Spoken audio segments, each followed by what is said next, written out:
Welcome to Deep Dive Dialogues. Our topic of discussion today is democratizing precision oncology strategies to ensure equal access to advanced cancer treatments.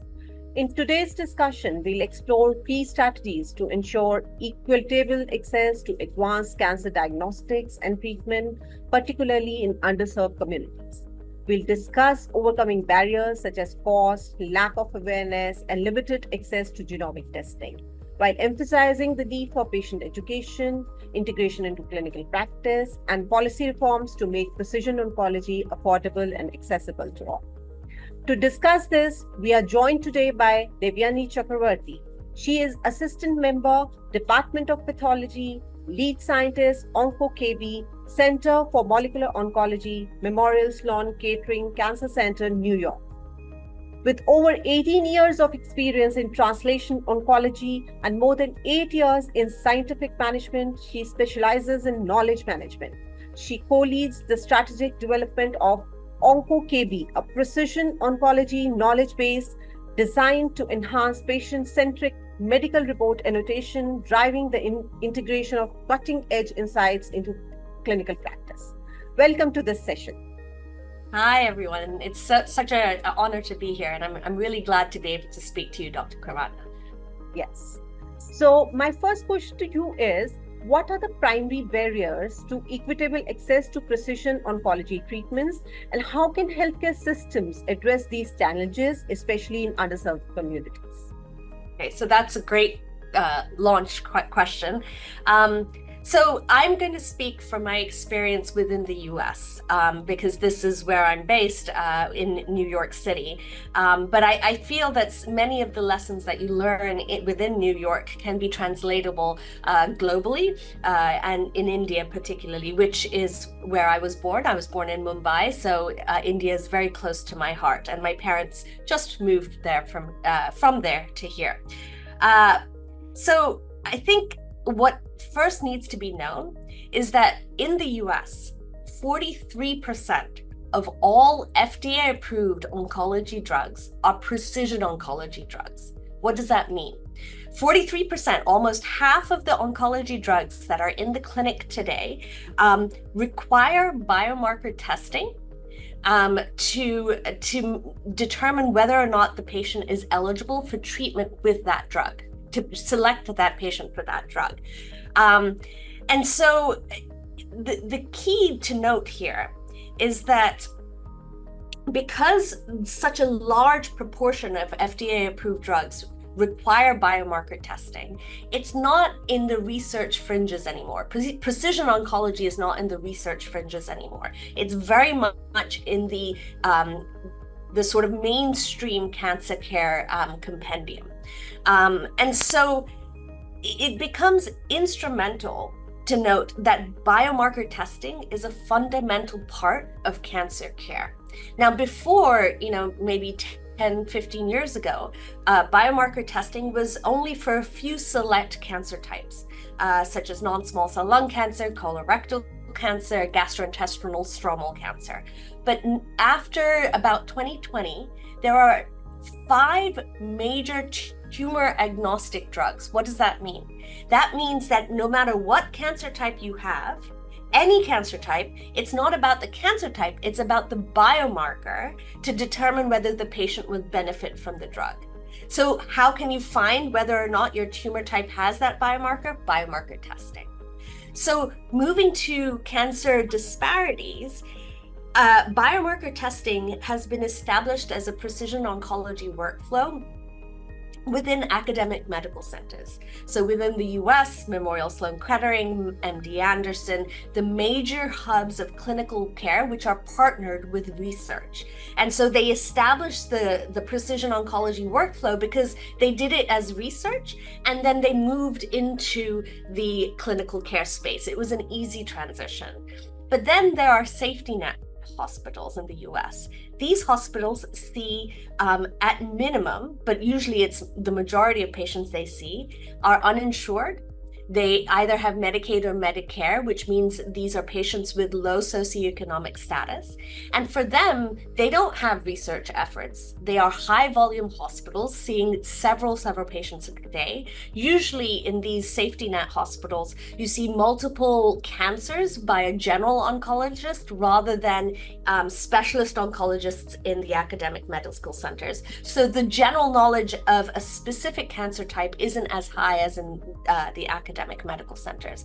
And the workflows are much more constricted because of funding. And so how do you ensure that every single patient with cancer gets biomarker testing in these low socioeconomic status hospitals or institutes becomes very difficult. So we did a study that looked at patients of different ancestry, and we determined whether or not all patients of different ancestry had equal access to precision oncology biomarkers based on whether their tumor type carried the biomarker of interest, right? So that would make them eligible for an FDA-approved drug. And when we did this study, unfortunately, what we saw was that the results differed by patients of different ancestry. So what does that mean? That means that all patients have benefited from precision oncology drugs since 1998, when Herceptin was first introduced as the first precision oncology drug, right, for HER2-positive breast cancer. So since 1998 all the way to 2023, we measured the rate of increase of eligibility for patients in a patient cohort of about 59,000 patient tumors. We measured whether their tumors would get increased accessibility based on the biomarkers in that tumor. And what we saw was patients of European ancestry since 1998 benefited ninefold from the precision oncology movement. Ninefold. Patients of African ancestry benefited only sixfold. And patients of South Asian ancestry, i.e. you and me, benefited only about 7.5-fold. And so why is that? Because the databases on which these precision oncology drugs have been based are predominantly European ancestry patients based, right?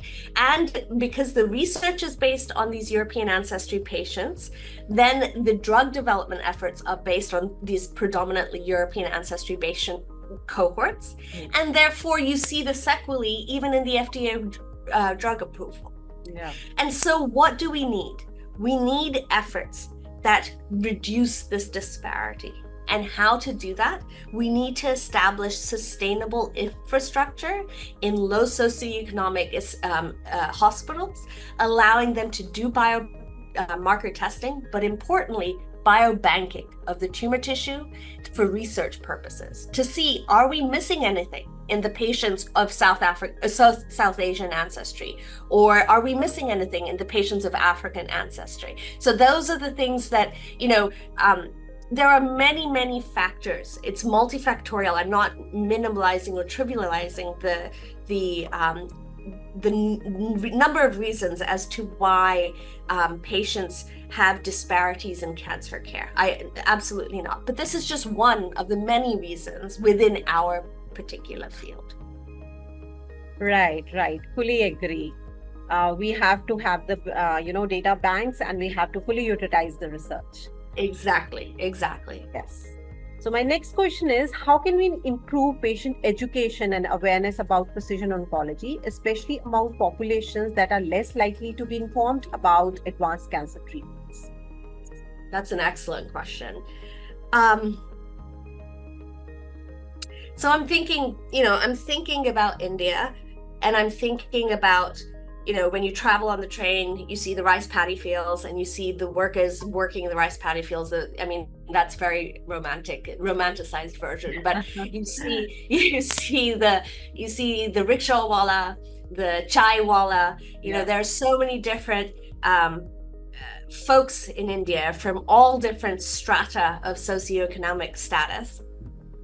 And in many ways that is somewhat translatable to the US, although not maybe as dire. The difference isn't as exacerbated, but you see patients in rural America, you see patients in urban America who do not have access to the same care as patients in cities like New York or LA and so forth.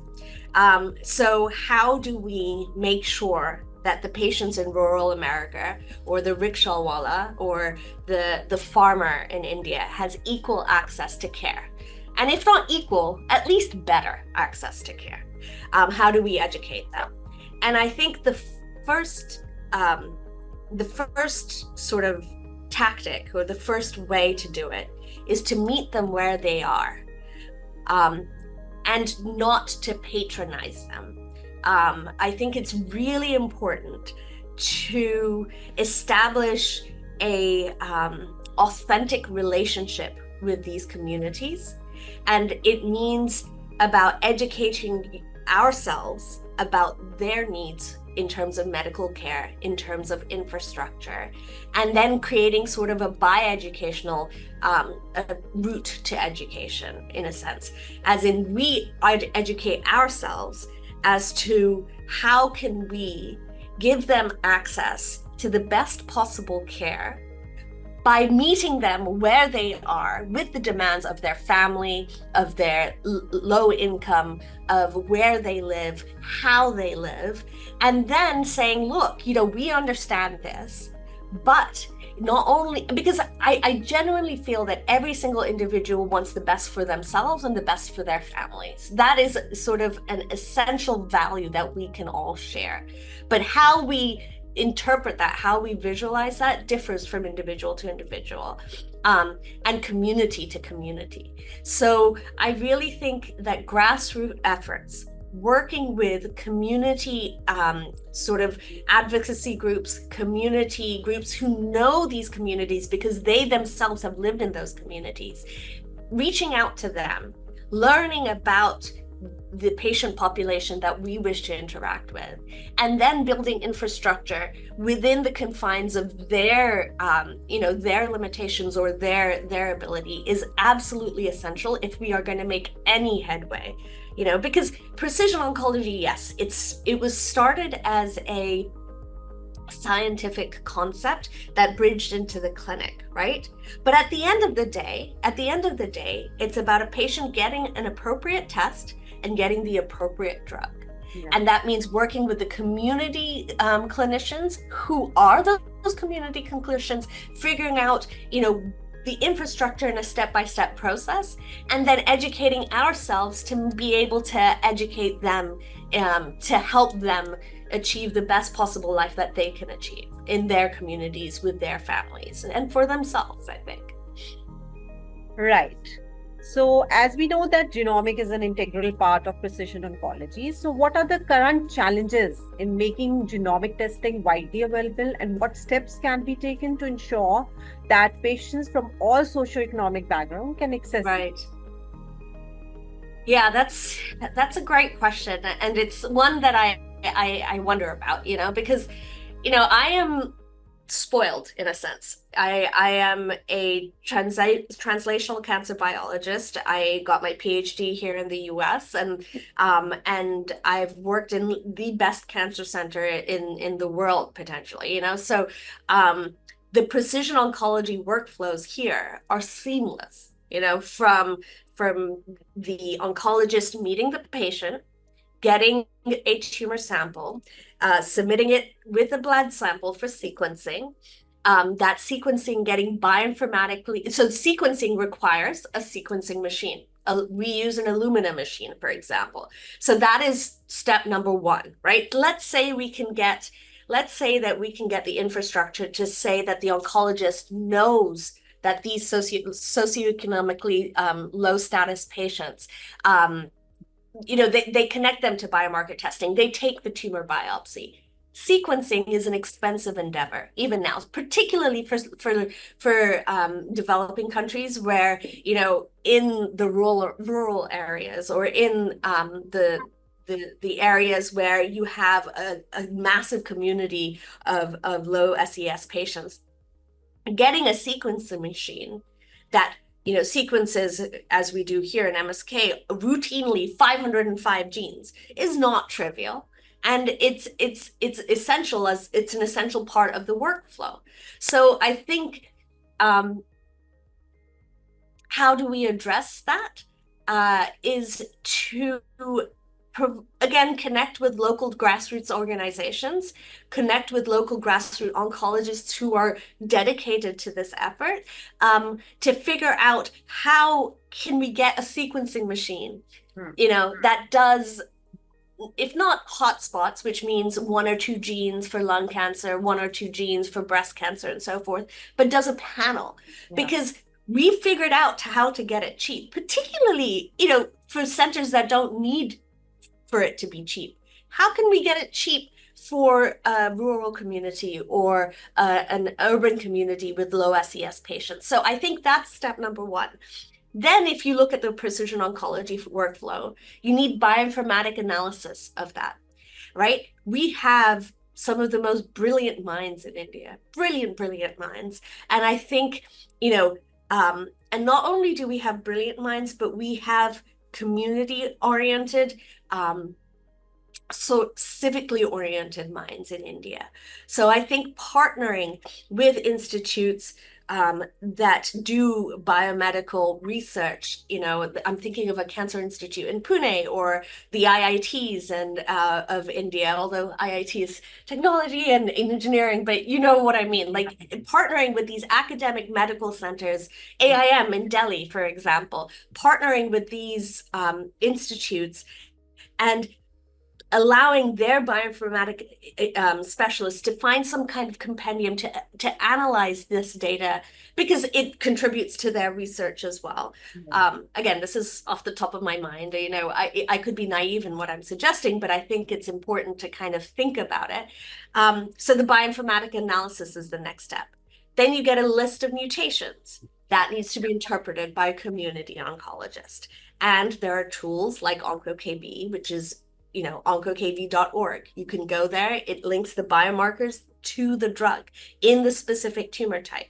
So you don't need to give, all the research behind all of this, how it came to being. You give the bottom line for a community oncologist that has a high volume of patients that they need to see on a daily basis. You give that information. I think, even just starting this conversation and meeting with the appropriate stakeholders is so important, which is why I love the idea of your podcast, because it's getting these folks together and being able to sort of drive an initiative that allows for global healthcare to really to change what currently is the status quo. All right. So you've partly answered my next question, that how genomic tests can be integrated into routine clinical practice. I would definitely like to know the barriers. What are the barriers to adoption and how can they be overcome? Yeah, the barriers for adoption. I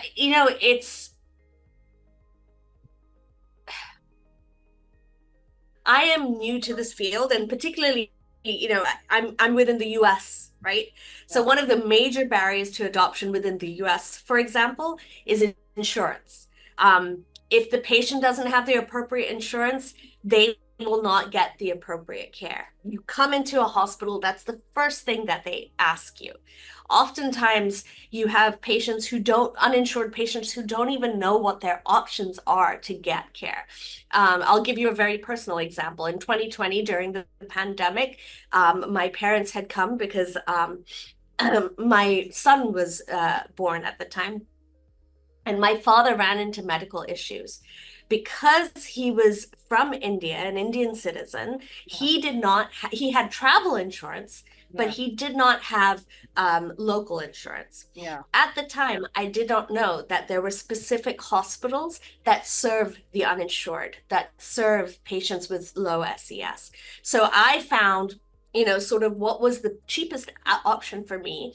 And out of pocket, I spent almost $10,000 US dollars on his care. And he was an uninsured patient, and luckily, I had the means to be able to provide for him. But there are many, many patients who do not have those means and who are just as desperate to get their family member, their friends' care being taken care of. So I think, at the end of the day, the sad bottom line is financials, infrastructure building. Those are the major, major barriers to getting biomarker testing, to even get the basic medical care. And it is up to the stakeholders that have real resources financially, infrastructurally, to connect, to really have a meaningful conversation as to how we can address those barriers. Right. So, since we know that precision oncology treatment can be expensive, so what strategies can be implemented to reduce costs and make these treatments more affordable for patients across different social Right. backgrounds? Yeah. See, again, I'll draw from my experience at MSK, right? We have resources. So back in 2012,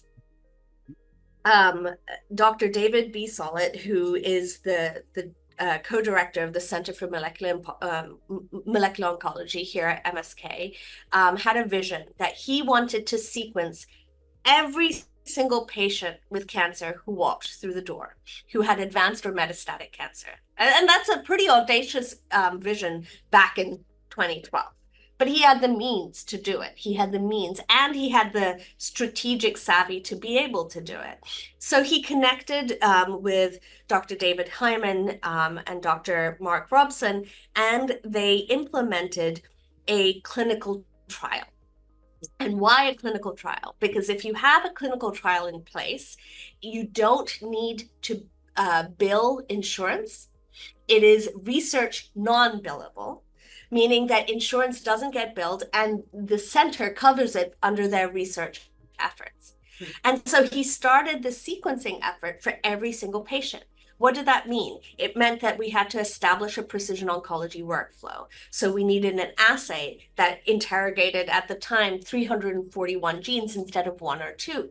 And so, and in that way, we created the largest sort of clinical sequencing patient cohort in the world. We have, I think, over 120,000 samples sequenced at MSK. And initially that was done and covered by MSK, which had the financial resources and the research infrastructure to do that. What came out of that was larotrectinib and the first tumor agnostic drug approval for a specific gene biomarker, which was NTRK fusions, right? And so what I'm trying to communicate through this example, because I don't know the infrastructure in India, for example, or, among different global communities, but what I do know is that in order to overcome this barrier, it required strategic thinking by really a visionary and a group of visionaries, Mike Berger, who created the sequencing assay, which was MSK Impact, which is now interrogating 505 genes. And that was New York State approved, which had its own regulatory hurdles. You needed an institute, a stakeholder that was committed to the mission of implementing precision oncology as a workflow. And you needed the financials to be able to address it, and it provided sequencing for, I think almost 100,000 patients. Actually, we just crossed the 100,000 patient mark. And because of that, clinical discovery happened side by side. Larotrectinib, pembrolizumab in MSI high patients, as well as TMB high patients. All of this happened because of an idea and a commitment to the vision and the resources to allow that to happen. Right. So that is a very, very important and crucial information you have given us. And I believe that expanding access to genomic testing, educating the patient, reducing the cost, and integrating everything into clinical practice, these are the essential steps to make 100%. Beautiful summary. That's perfect. accessible and affordable. Correct. I'm so happy to have you. Thank you for joining us. Thank you. And it was a pleasure to speak at your forum, and I really hope we stay connected. It was a real pleasure. Right. Thank you. Thank you so much. Bye-bye.